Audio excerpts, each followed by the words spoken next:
Кызын зордуктаган баланын апасын кыздын атасы зордуктады. Бул тууралуу жогорку соттун сайтына жарыяланды.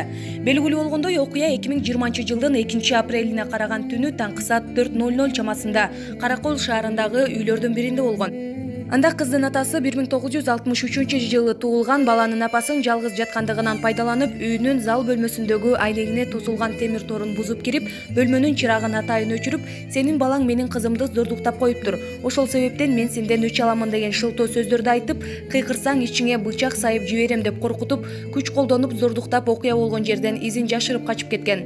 Бул факты боюнча анын үстүнөн 1961 берененин 1-бөлүгү менен иш козголуп, кароо үчүн сотко жиберилген. Соттук териштирүүдө жабырлануучу тосмо арыз берип, айыпталуучу ÖК жарашып алгандыгына байланыштуу 12 майдагы токтом менен айыпталуучу жазык жоопкерчилигинен бошотулуп, иш өндүрүштөн токтотулган.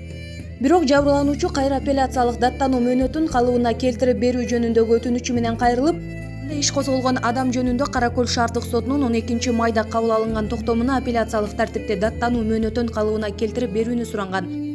Сот отурумунда жабырлануучу соттун токтомун кечиктирилип 28 майда колуна почта алганын, токтомду юристтерге көрсөтүп кеңеш алгандан кийин өзүнүн укугу бузулганын түшүнгөнүн, токтомго апелляциялык тартипте даттануу келтирейин десе, даттануу мөөнөтү өтүп кеткенин айтып, жүйөлүү себептер менен өткөн деп таап калыбына келтирип берүүнү суранган.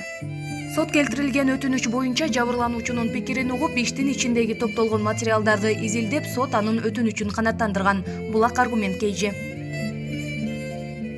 Айгерим өз атасын мыкаачылык менен өлтүрдү. Дагы канча адамдын канын ичет бул? Биз Таластын Кара Бура районунан болобуз. 2 агам, иним жана сиңдим бар.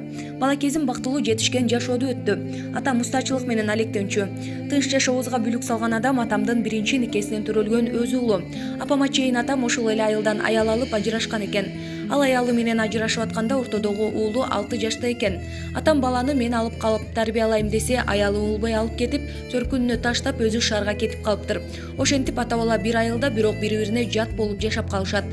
Жат болуп эле тим болбостон, апасы туугандары кайраштырып, тукуруп атып, баланын атама болгон кейги кичинесинде эле ойгонгон. Бир айылда болгондон кийин бир мектептен билим алдык да. Ошондо ал менин байкелериме "Атаңарды өлтүрөм, айтып баргыла" дей берчү. Атам кийинде эле уулун үйгө ээрчитип келип, биз менен тааныштырып, бооруна тартканга аракет кылды. Убактылуу жакшы мамиле жасап, жибип калат да кайра эле кекенип баштайт. Айтор тарбиясы чөйрөсү начар болуп чоңойду. Атам баламды убагында өзүм эле караганда башкача болот эле. Тарбиясы орунду болуп, бир үйдө силер менен чоңойбойт беле деп өкүнүч менен жашады.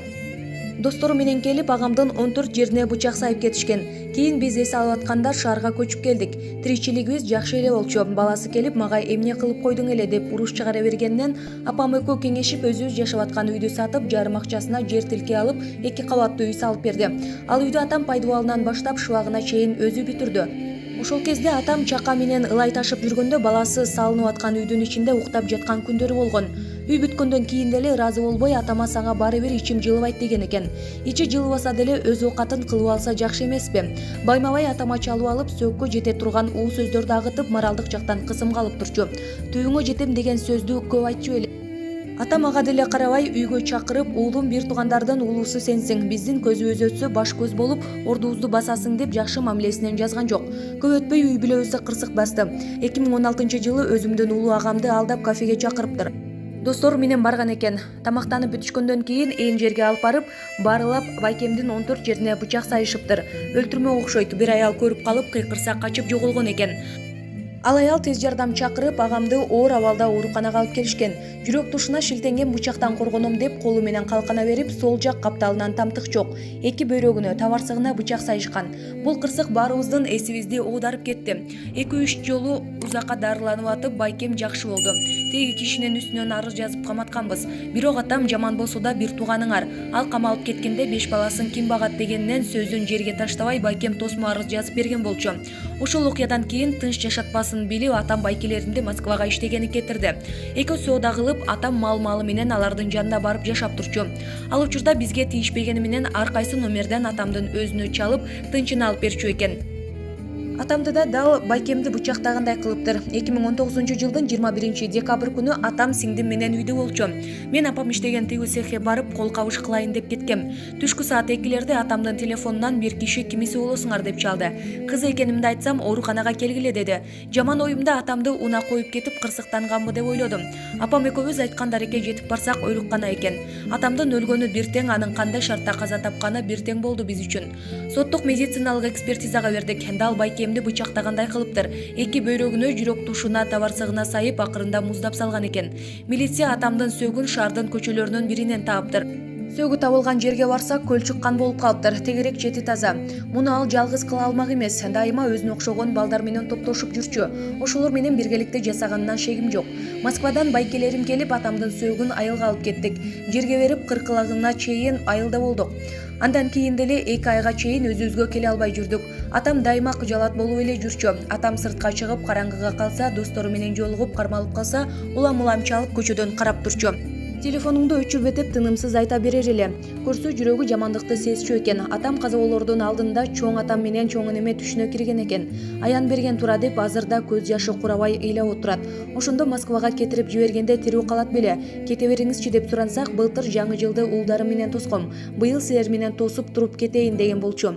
Бул абактан чыкса, биздин өмүрүбүзгө да коркунуч туулат. 7 айдан бери тергөө иштеринде орчундуу жылыш болгон жок. Деген көрсөтмөсү менен таанышсак, урушту атам биринчи баштаптыр. Анан аффект абалында өзүн коргойм деп бычак шилтеген имиш. Атам мушташмак тургай бирөөнү катуу какпаган киши болчу. Бир ирет байкемди Москвага салылдып, чогуу барсак астыбыздан чыкты. Кандай оолум, жакшы жүрөсүңбү десе, ал атамды жакадан кармап, сенин түйүңө баары бир жетем деген эле. Муну мен өз көзүм менен көргөм. Ал биздин үй бүлөнү 2007-жылдан бери коркунучта кармап келет. 13 жыл ушунун кысымына, коркутуусуна, зомбулугуна чыдап келдик. Эми түрмөнүн артында да жөн жатпай байкеме бир ирет чалып, сенин да түйүңө жетип тынам дептир. Жаны тыныш үчүн канча адамдын канын ичкиси келип жатат дегенин. Медициналык комиссияга акча берип справка жасатып алды. Аффект абалында болду деген бүтүм чыгарышыптыр. Мунун аркасы менен ал ашып кетсе 6 жылга кесилип, андан кийин антимация илинүүсү толук мүмкүн экен. Биз болсо атамды атайын пландап мыкачылык менен өлтүргөнү үчүн өмүр бою абакта калуусун талап кылабыз. Себеби бул эртең чыгып келсе, биздин өмүрүбүзгө да коркунуч туулат. Бунун бир таянган бай көңүлдөшү бар. Убагында ал эң жакын досунун аялы болчу. Азыр ошол аял справкада алып берип, туш тарапка чуркап жазасын жеңилдетүүнүн аракетин кылып келет. Буга чейин кыз зордуктап, мушташып, унаа менен жүргүнчүнү сүзүп кетип, кыскасы 7 жолу кылмыш иши козголуптур. Анын баарын териштирип бердик. Бирок бат эле абактан бошонуп, оңой кутулуп жүргөн. Бул жолу биз аягына чейин барабыз. Атамдын өлүмү үчүн тиешелүү жазасын алышы керек. Аймерим Курбаналиева, Булак, ЭЛДИК.